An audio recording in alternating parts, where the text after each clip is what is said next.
So as we leave Christmas behind us and prepare for the new year ahead, I wanted to reflect on the fascinating poll from last month, which revealed that for the first time ever, Christians now account for fewer than half of the population of England and Wales.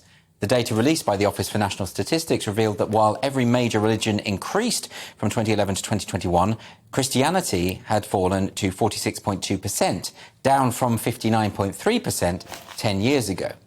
And despite the decrease in those who identify as Christian, Britain still finds many of its laws and public policy influenced by the religion, with even our head of state considered to be ordained by God himself to rule over us.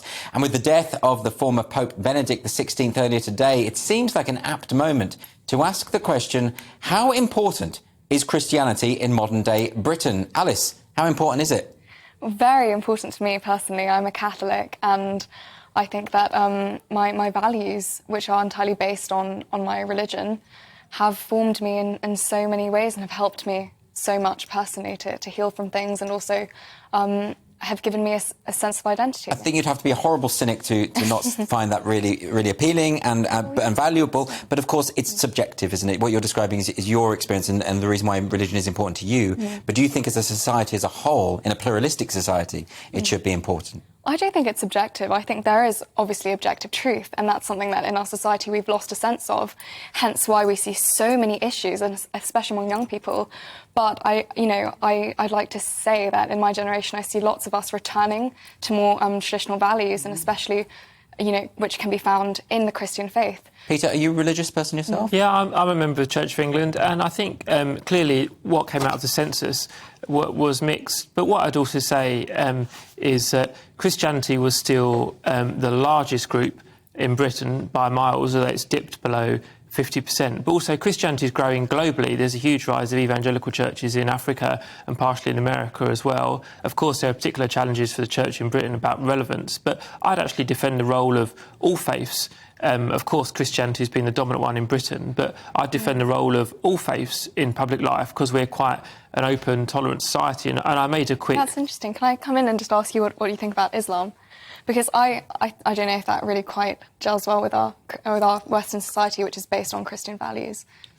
I believe, of course, Christianity and Islam can gel, of course. And I think... I don't know if you're hinting at perhaps more conservative interpretations, but, if you look at leaders of both the Catholic Church and the Church of England, they've been at the forefront of leading out to other faiths, which I think is absolutely the right thing to do. So, of course, Islam, Judaism, Sikhism and Hinduism, which tend to be the other big religions, absolutely have a place. And it was interesting, although the then Prince Charles has perhaps moved away from this 10 or 20 years ago to talk about being defender of the faiths, plural, which I think no one would really disagree with that idea, because I think, and the point I was going to make is faith not just plays a hugely positive role, but it's kind of knitted into the fabric of our society. And I made a quick note, it's not just churches and mosques and other places of worship, but schools, hospitals going back several centuries, and today food banks. Faith has been responsible for not just worship, but this kind of flowering of community involvement over several centuries. Mike, do you agree with Peter on that, or do you think that maybe it's just outdated now and we're moving into a more secular world? Well, I'm a Christian, and I'm a practising Christian. I don't very often get to church. Right. But what I do practice are the values of Christianity. So I'm a great TV fan. You watch Columbo, you watch all these detective series. Yeah. I can't work out how somebody can kill somebody else just purely because they've got a grudge against them, you know what I mean? To me, that's anathema. You don't take somebody else's life, that's part of the Christian philosophy. So that might sound a bit trite, but what I'm saying is I try to live my life along the Christian principles I learned as a kid. But do we need religious principles in order to have those principles? Atheists know it's wrong to kill. No. One second, we'll go to Mike first and then we'll continue. Sorry, Alice. All I'm saying is, I think Christianity is the most decent form of society.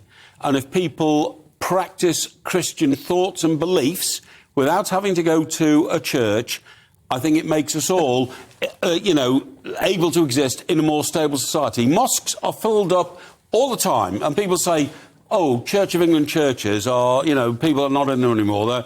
I don't agree. It's a philosophy, Christianity, and I follow that philosophy. But we're not necessarily, Alice, a Christian society anymore. Well, but we are pluralistic. But firstly, I actually disagree with religious pluralism. I don't think it can work. I think it creates confusion and chaos ultimately and can't function. And I think in some areas of even London, we can see that there will always be tensions between religions, especially when it comes to religions which hold views on women, which we fundamentally disagree with in this society and have done for hundreds and hundreds of years, etc. It's a massive debate, but it's interesting that you pointed out the kind of, the issue about morality, because I think the biggest thing that we're losing slowly in our society is a sense of right and wrong, is a sense of what is just and what is true.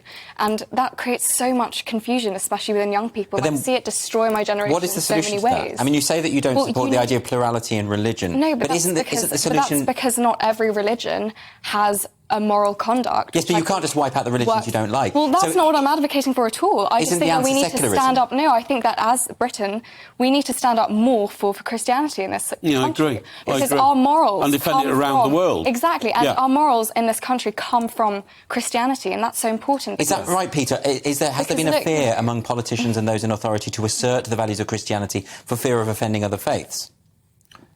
No, I don't think so. I mean, I think... Well, I think that's so, absolutely... Sure. Let Peter answer before we... But wasn't there talk earlier this year about don't counter a point he hasn't made. Christmas. He hasn't made the point yet, so let's wait till he makes the point before you argue I'm against. passionate about, Andrew. Yes, but you also... Yes, you must listen to other people as well. Peter, make your point first. It's getting ridiculous, isn't it? The cancelling of Christianity. Alice, Peter's point first, and then yours. OK, Peter, go ahead. You're so passionate you've forgotten how conversation works. Peter, you go first. I haven't been muted, I am still here. Yes. There's two things, right? I think Parliament has played a really positive role in encouraging interfaith relations, just like all religious leaders have. I think every Christmas there's a story on TV and in print media about, quote-unquote, Christmas being cancelled. Christmas has not been cancelled, and Hanukkah has not been cancelled, and Eid Mubarak has not been cancelled.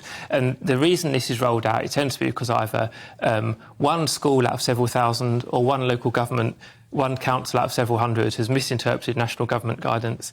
You can have a nativity, you can play Christmas music, you can celebrate Eid, you can celebrate Hanukkah. Like, most people, even atheist people, and I have atheist friends, are accepting and understanding of the place of religion, even if they disagree with it themselves. OK, to prevent Alice having an aneurysm, you can now come in to respond. Well, no, OK, so I understand where you're coming from with the kind of mutual understanding of different religions, but ultimately, what is religion except for giving you a kind of a moral structure to your life?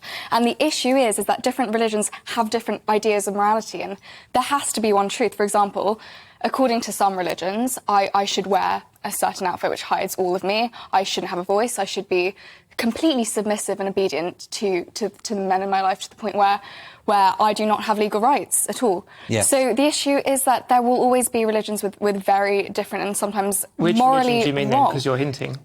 Well, you mean Islam? Well, I think, of course. I mean, it's kind of... Do you mean... But what I'm saying is that as a country, if we don't fight for what is important to our society, which come from our Christian values... But there are a lot of Muslim women who would disagree with you. They would say they're free to dress as they will. And perhaps, but I think we also have to look at the facts, and you look at Muslim countries and how women are treated in those countries, and you look at Christian countries or in Europe and how women have been treated here for centuries. So, as a young woman, I think I can speak very firmly on this issue, because this is something we see in Iran. The women here who are taking off their hijab. Let me just bring Mike in, because I haven't had a chance to talk it's a very topical... Look, 200 years ago, 250 years ago, Dr. Livingstone, I presume, we tried to impose Christianity on other parts of the world. And then we discovered, actually, a lot of parts of the world don't really want it. So I'm all into do as you want to do and don't try and influence other people to do what you want to do. One of the reasons that the Middle East is so smashed up and people are coming in their hundreds of thousands to the West is because we smashed up their countries along the lines that we know better than them. We don't. I'm a Christian. I follow the Christian faith. I'm not asking anybody else to follow the Christian faith if they don't want to, and neither would I expect anybody to come to me and say, Christianity's not good, follow my faith. So you're talking about secularism. You're saying I am. Secularism protects religious freedom in it. Yes, I am. Yes, absolutely. Isn't that fair, Alice? I mean, that seems like the solution. I disagree. I think that secularism has produced a society which is gradually forgetting moral conduct and right and wrong. And we can see this with gender ideology. We can see this with alarmism, like climate alarmism, which is kind of taking over and becoming dogmatic.